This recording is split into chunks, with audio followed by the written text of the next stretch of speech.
Italian Wine Podcast. Chin Chin with Italian wine people.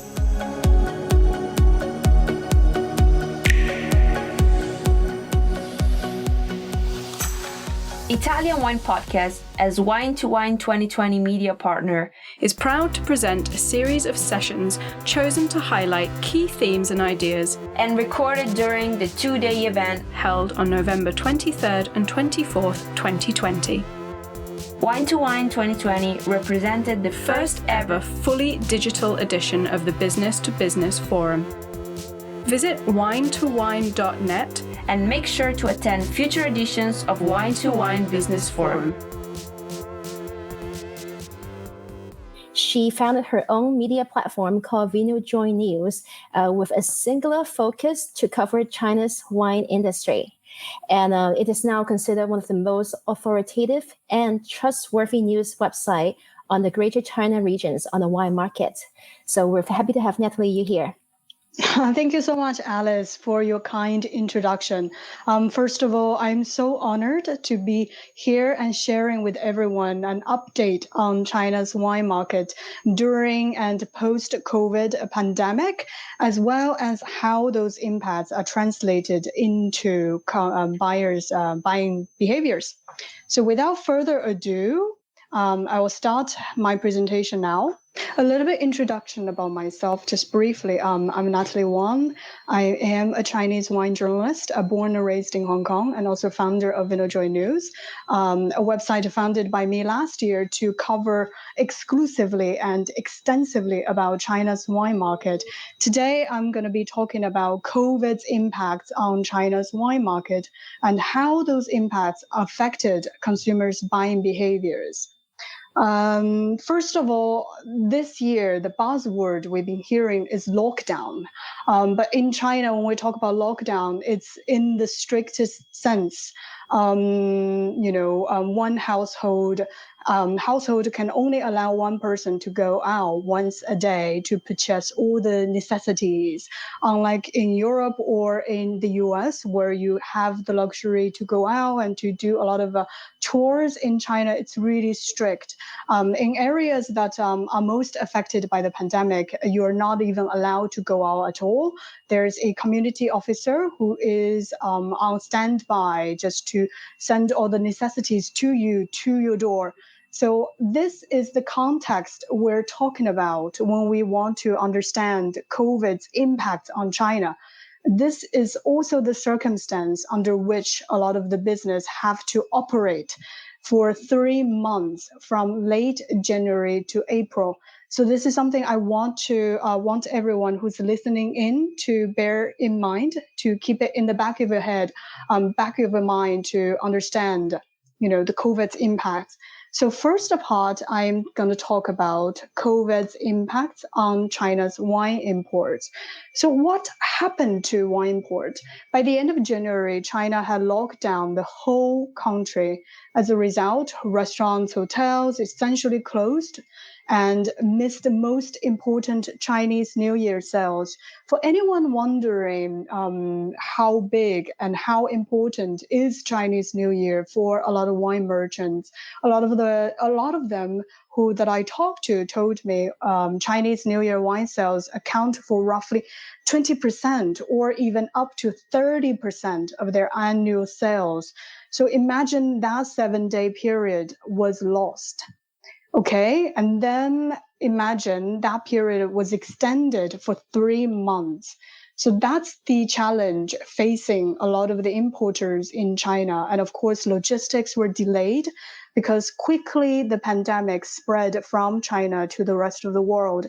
Even when China in May and June recovered from the pandemic, countries like France, Italy, and US were in the depth of the pandemic. So that affected global logistics as well. Okay, so we have the latest figures from the China customs, and it showed import volume declined by 30.8% to 347 million liters. Import value declined roughly 30% as well. to US 1.84 billion. This is quite significant because I want to draw attention to the fact that last year, China's wine import value already declined. We saw roughly 10% drop in volume terms and 1% in value terms because of the economic slowdown and trade war between China and US. So the downturn we are seeing this year is a continuation of what happened last year as well. So that, might have a projection for what is to expect and what's to come, right? Okay, so next one I am going to talk about because of the drop in wine imports and how it affected merchants, consumers, and the price points that we're seeing on the shelves. Merchants, of course, when you have stocks that are meant to be depleted for Chinese New Year that are still sitting in the warehouse, what do? When you have uncertainties facing forward, you're becoming more cautious. You're becoming more cautious with your spending, what to buy, how to budget. That's natural response. A market exit. Suddenly, we're seeing a lot of merchants exiting the market. Unfortunately, one of the examples we've seen is from Jovial. I don't know how many of you guys are familiar with Jovial. So basically, Jovial is a wine and agricultural importing company backed by the tech giant Lenovo 5 years ago. When it entered the market to start to import and distribute wines, it caused a lot of fanfare. And naturally, they had, at its peak, I think, around 20 key brands, including the world's biggest organic winery, Emiliana, in Chile, and also Jean-Pierre Moix's family's wines. But earlier this year, due to the pandemic, its general manager said they're suspending the wine business. This is not a small, one-time importer. We're looking at a company that's actually has quite a scale. So that's the direct impact of the pandemic and profit cuts. Of course, a lot of wineries and importers were having zero sales in February in particular. Consumers, when you have job uncertainties because of the pandemic, what are you going to do? You're becoming more cautious with your spending. You're cutting all the non-essential spendings. Unfortunately, wine is counted as non-essential, unlike, maybe in France or Italy or in the US. Consumers, of course, they're trading down. If they are buying wines at all, they are, really budgeting what to buy. What is the best value? What is the most affordable wine out in the market? This can be reaffirmed by the export data we just saw from Burgundy from January to September. Export volume to China, Hong Kong dropped by roughly 30%, and in value terms dropped by roughly around 20%. And we see some increases in areas where it's village appellation or Chablis, those kind of increases, but certainly Grand Cru, Premier Cru, in terms of red and whites, they're all decreasing. Price-wise, wines priced under 100 RMB is the most popular category. 100 RMB, that's about 15 US dollars. So what happened to on-trade and why on-trade matters? Like any other wine importers in the world, in Europe or in the US, traditional ones are heavily dependent on on-trade, on restaurants and bars, on hotels. So when the pandemic happened, especially in China, where the strictness of the lockdown is so severe and so carefully scrutinized and enforced, restaurants and bars were decimated during the pandemic. And China, we're talking about a country that has 10 million restaurants. Chinese New Year, like I said, completely shut. During the 7-day national holiday, dining sector alone lost 500 billion. That's 76 billion US dollars. Lockdown measure of various strictness were enforced from end of January to April, lasting 3 months. Even in some cases, restaurants were allowed to open but you can only do delivery service. And delivery service, it's good, it's a growth factor, but it can't make up for what's lost from in-dining, services. And Haidilao, that's another example, biggest restaurant chain in China, lost 5 billion just during CNY period, just to give you an idea of the severity of on-trade. And unfortunately, among all the alcoholic beverage categories, wine was hit the hardest. This is not said by me. This is actually coming from Wang, Secretary General of China Alcoholic Drinks Association, which is the official drinks association in China that regulates anything related to alcohol in China. It's a very powerful organ. And he basically said home consumption for wine was essentially non-existent, as it heavily relies on social consumption, such as restaurants. So the decline was the sharpest. But Wang stopped short before giving any figures on the decline. But we can guess it's not a single-digit drop. So having talked about on-trade, the impact of COVID on trade, now we're moving to what happened to off-trade sales. Of course, traditional channels like supermarkets, wine and spirits shops, they all seen jobs. But interestingly, there are two sectors that have seen tremendous growth. First one is e-commerce. E-commerce, of course, China is the biggest e-commerce market out in the world. And second one that is really emerged as the growth engine during the pandemic is live streaming. Later on, we're going to talk a little bit more about e-commerce and live streaming.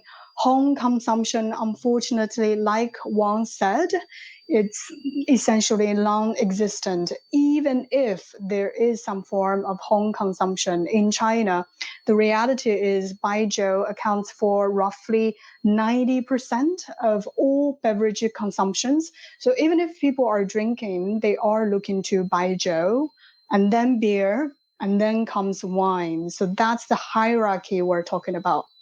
Okay. Next one, e-commerce. As I said before, e-commerce is mammoth area in China. E-commerce accounts for roughly 30% of wine sales now, according to IWSR. Tencent, the parent company of WeChat, has roughly 1.13 billion monthly active users. Tmall, the biggest e-commerce platform in China, has over 500 million users again. JD, the second biggest, has about over 400 million active monthly users. Douyin, of course, the Chinese version of TikTok, has 513 million users just in March. That's an increase of roughly 30% compared with the same period last year, and its global users surpassed 800 million. So this data give you an idea of the scale of e-commerce and social media in China. Wine consumption during COVID. Okay, so this is the tough part, and this is the tough part to digest for a lot of people who are interested in China's market. Wine consumption, unfortunately, the frequency is reduced. Consumers are trading down, as I said. 云九头条, a Chinese drinks publication, did a survey during the pandemic, specifically to look at consumers' buying behaviors in February and March.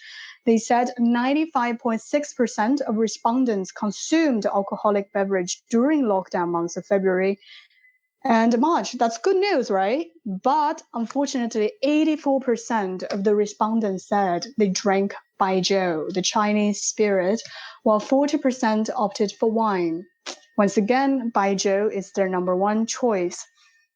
This is another interesting factor. 79.47% of the respondents said they bought all the alcoholic beverages before Chinese New Year. What does that mean?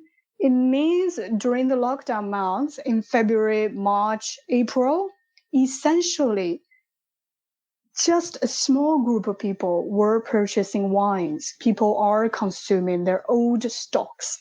Why? Like I said earlier, people are cautious with spending when you have so many uncertainties. Unemployment was high and you don't know what's going to happen in the future. People are cautious, and wine is not an essential spending. And only 14.07% said they purchased drinks online during COVID.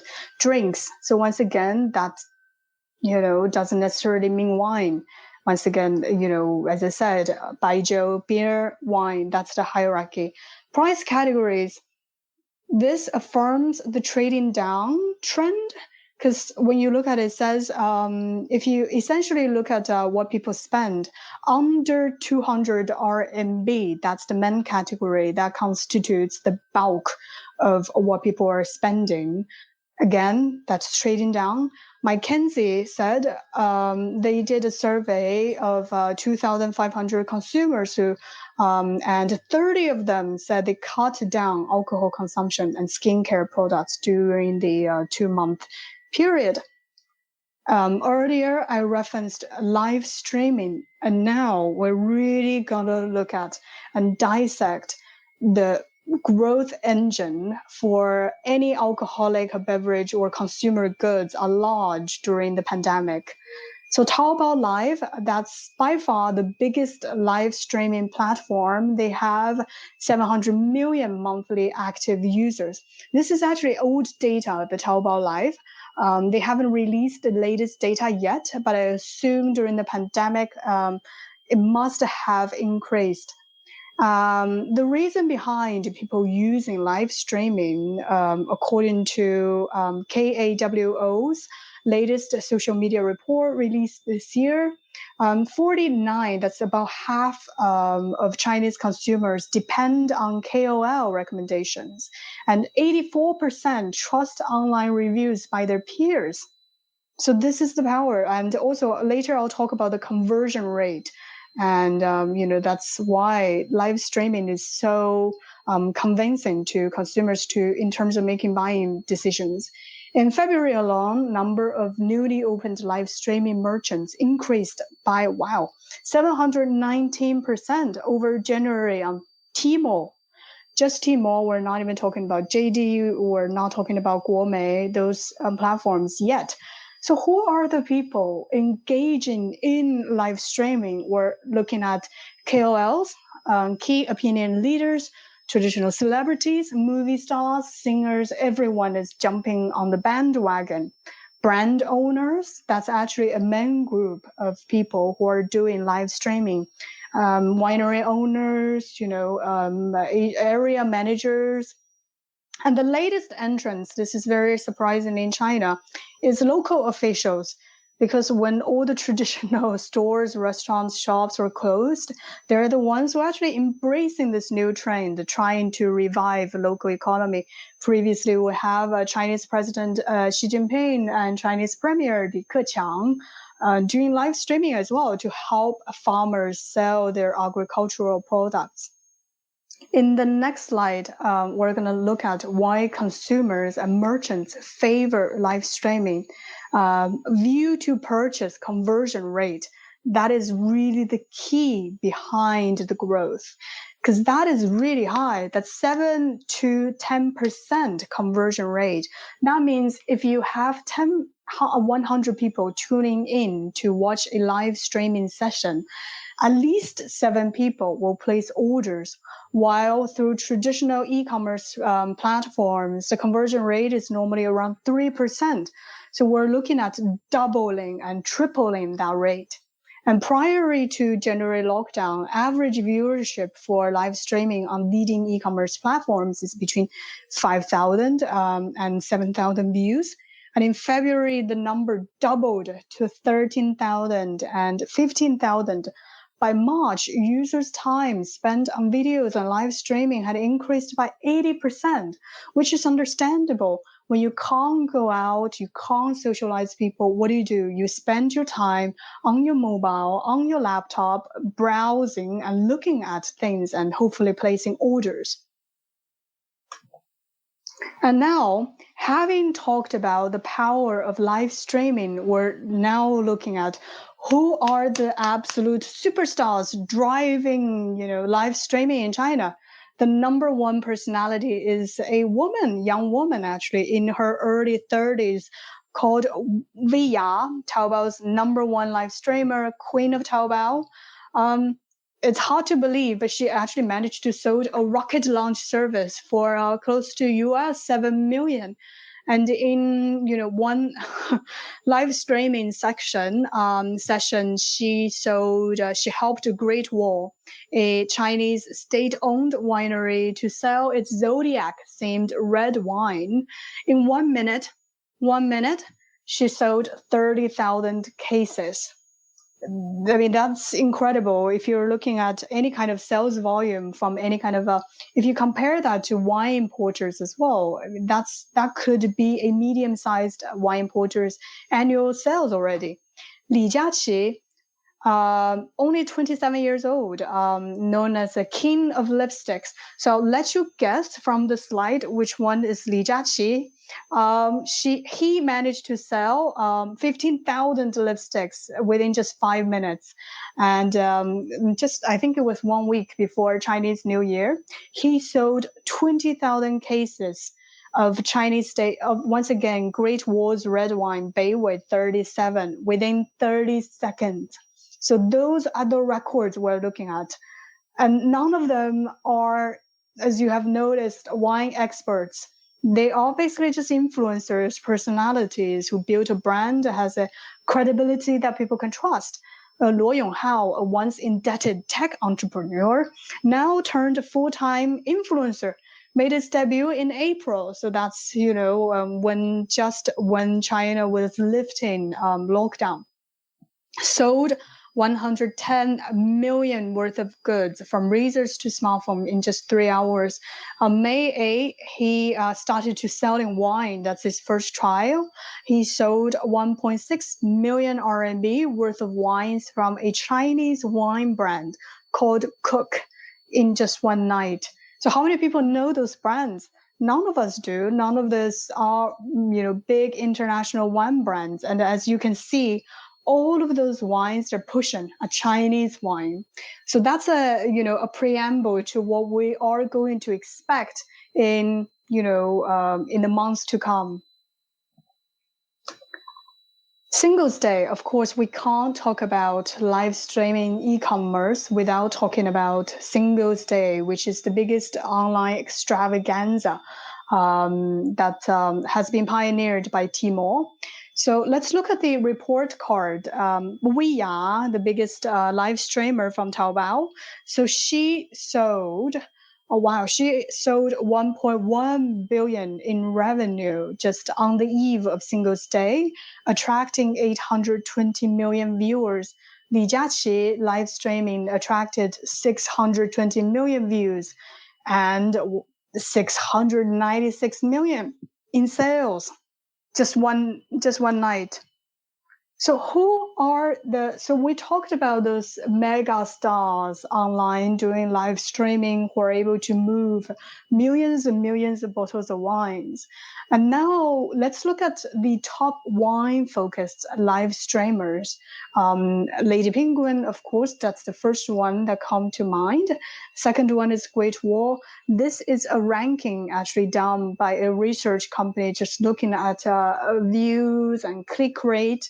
So I listed out the top 10. Great Wall is the second treasury wine estates, massively popular in China, parent company of Penfolds, of course. And 葡萄酒中的阳光, that's a Chinese, account. Once again, a few Chinese account, Yellowtail. Most of them, so this is the challenge. I challenge you to find out all the personalities and all those accounts and look into it. Give it a try, test it, because live streaming is very different from watching a talk like what we're doing right now.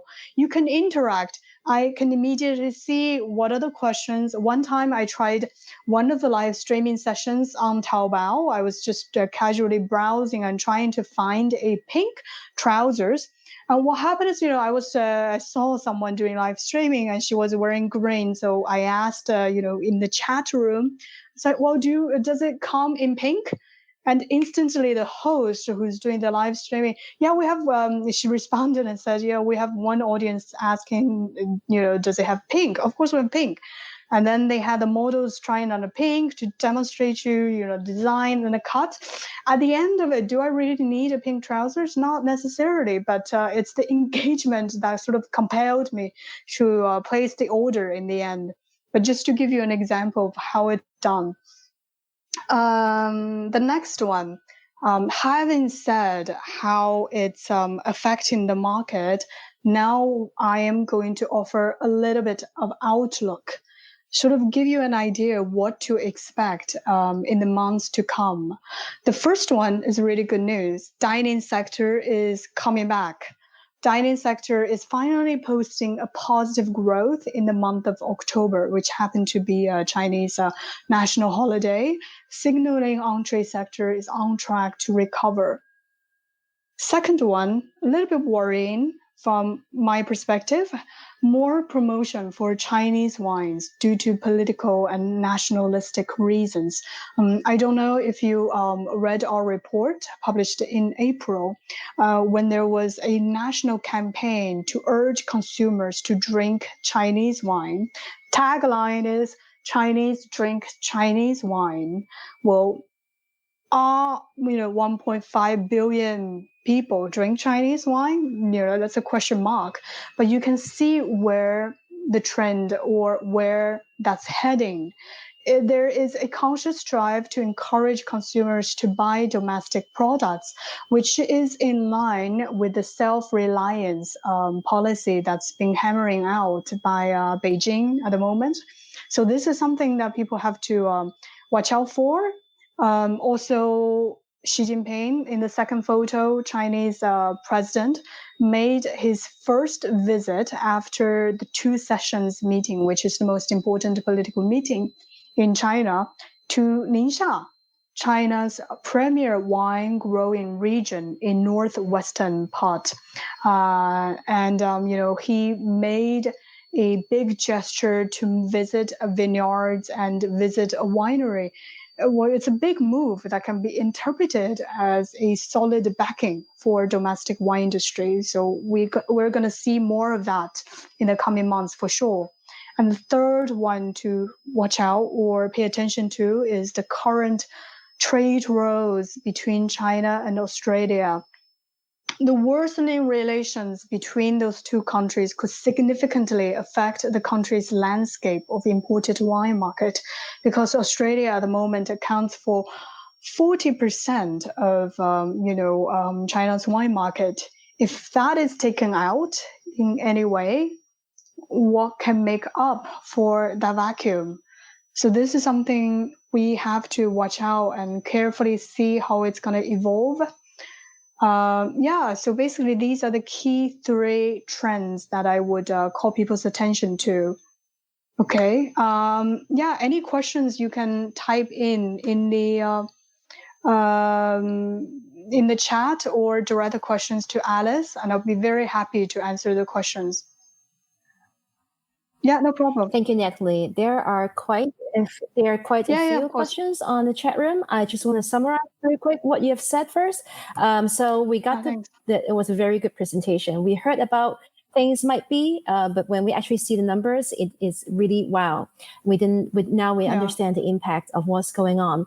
So we got that among all the alcoholic beverages, baijiu is the one that's doing relatively much better, and wine took the hardest hit.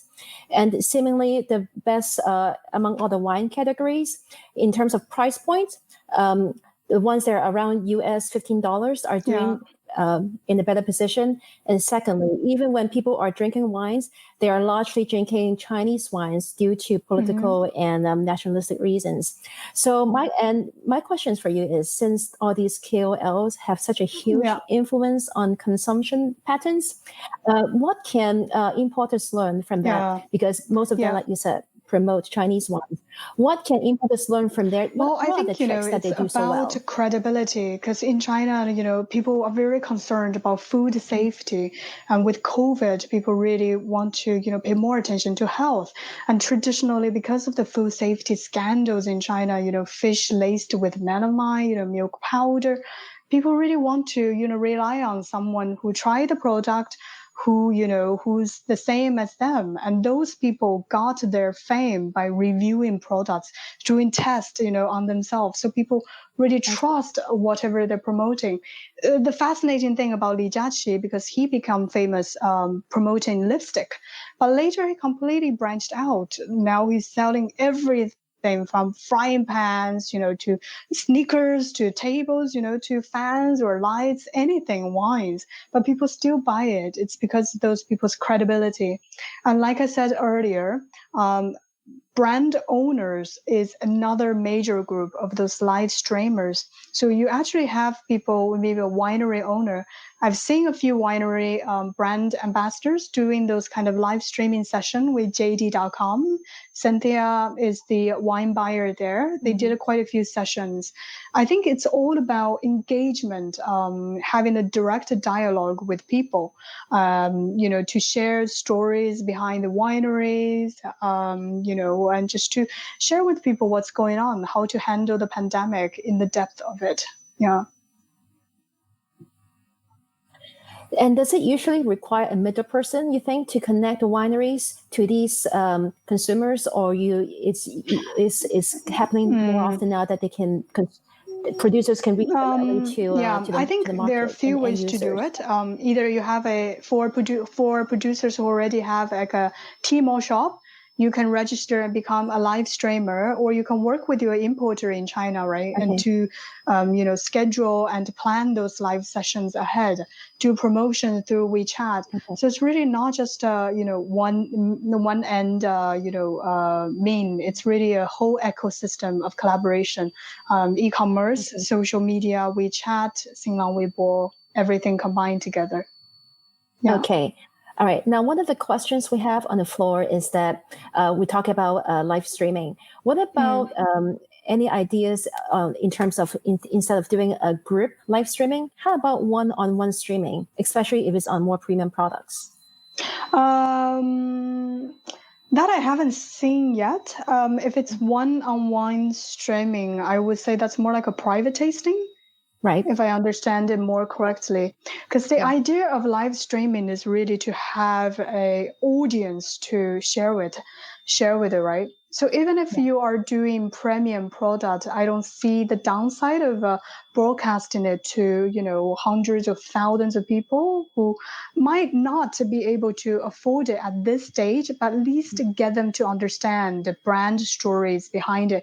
I think that's the main downfall for a lot of wineries when they are looking at China. Oh, it's like, I can't, no one is going to buy it. I'm spending so much time doing it. What's the, payoff? You have to think about it. Although you can't even get the wines to China, maybe in the depth of the pandemic, but think about how you can communicate your stories to consumers. What are the stories that can resonate with consumers? Okay, they're not going to place an order immediately to buy a 2,000 RMB bottle of wine, but when they come back, that's going to be a wine they can reference back to when they are ready, right? So it's always about planting those little seeds, I think.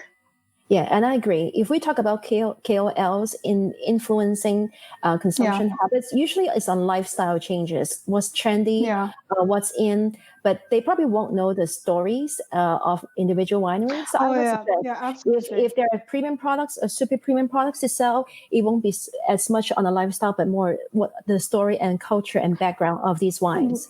Yeah, absolutely. I think, when I did a story about those KOLs outselling a lot of wine importers, a lot of people were saying, oh, it's a one-time sale thing. No one will follow up.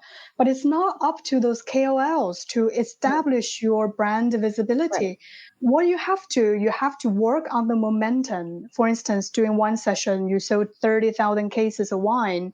And then you have to build on the momentum. You have to have like social media. You have to have everything to follow up on those orders, right? And it's up to the winery to do that work. Okay. Yeah. Yeah.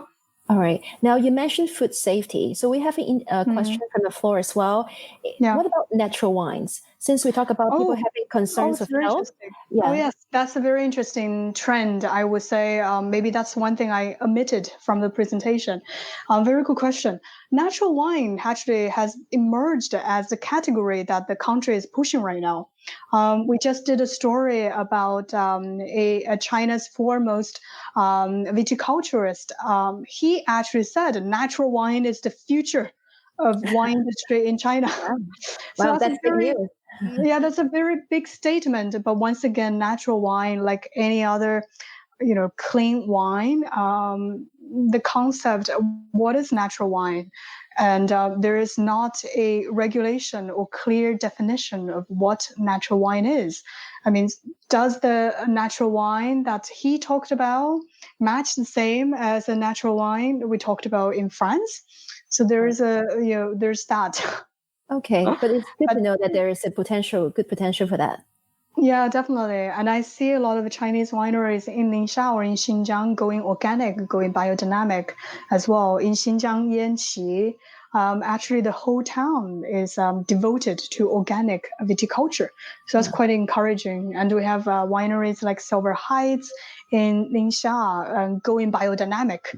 Puchang, I think in Xinjiang, they actually got the EU organic certification and a few different wines like Ian's wine in Yunnan, natural wine. He's making penna, so it's very interesting. Okay. Now we Yeah. have a couple more questions here. Switching to different perspective. Since we talk about food safety and legality, do you see less illegal import of premium wines because of COVID-19? And Oh, yeah. if it is, what is the result of that?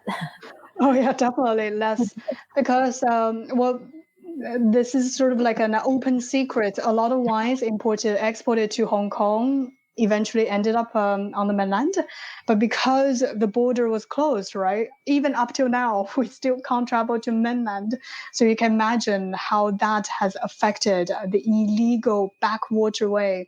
We call a lot of coyotes. We have a special term for those people who hand carry, 2 bottles over to China. That essentially stopped during the pandemic. Yeah. Okay, so we have about maybe 2, 3 more minutes, so we can try one or two more questions. Yeah, So, absolutely. but one of the things we mentioned about Australia and import wines, Australia used to take up such a big portion of import, and now with the tension between the two countries, which country do you think is up next to not replace Australia but moving up? Moving up, I think Chile. Chile. Chile. The only reason I'm saying it because in November there was a big fair in China. It's a China international import fair in Shanghai. So it's a second edition and it's a state-backed fair.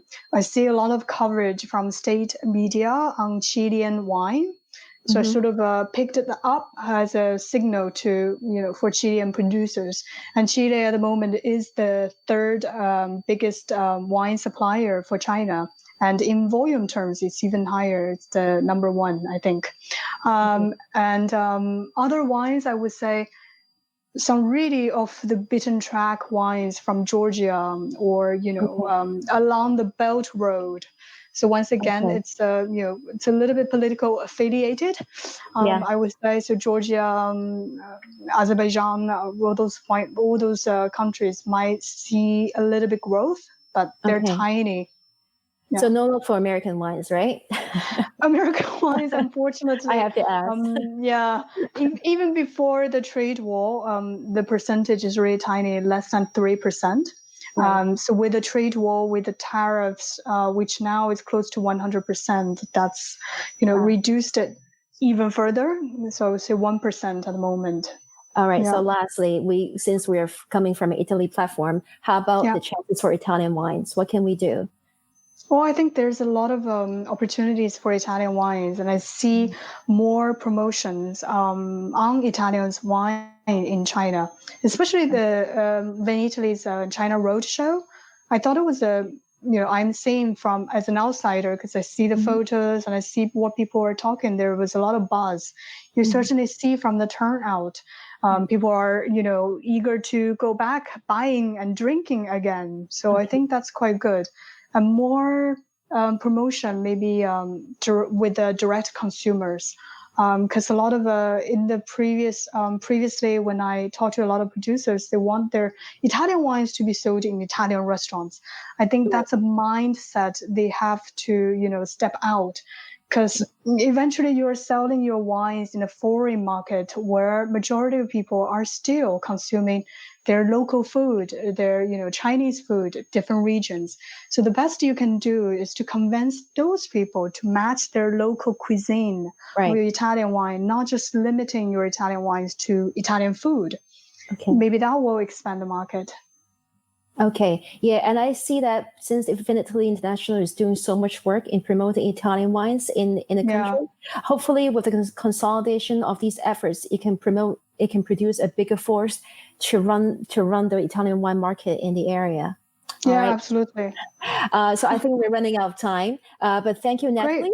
It was a really great thank you. We learned a lot, and thank you everyone for joining us. We have more exciting topics coming up for the next today and tomorrow. So please stay tuned with us. Have a good one. Thanks everyone. Thank you. Thank you. Bye-bye. Thanks Alice as well. Thank you. Thanks, Natalie. Listen to the Italian Wine Podcast wherever you get your podcasts. We're on SoundCloud, Apple Podcasts, Himalaya FM, and more. Don't forget to subscribe and rate the show. If you enjoy listening, please consider donating through ItalianWinePodcast.com. Any amount helps cover equipment, production, and publication costs. Until next time, chin chin.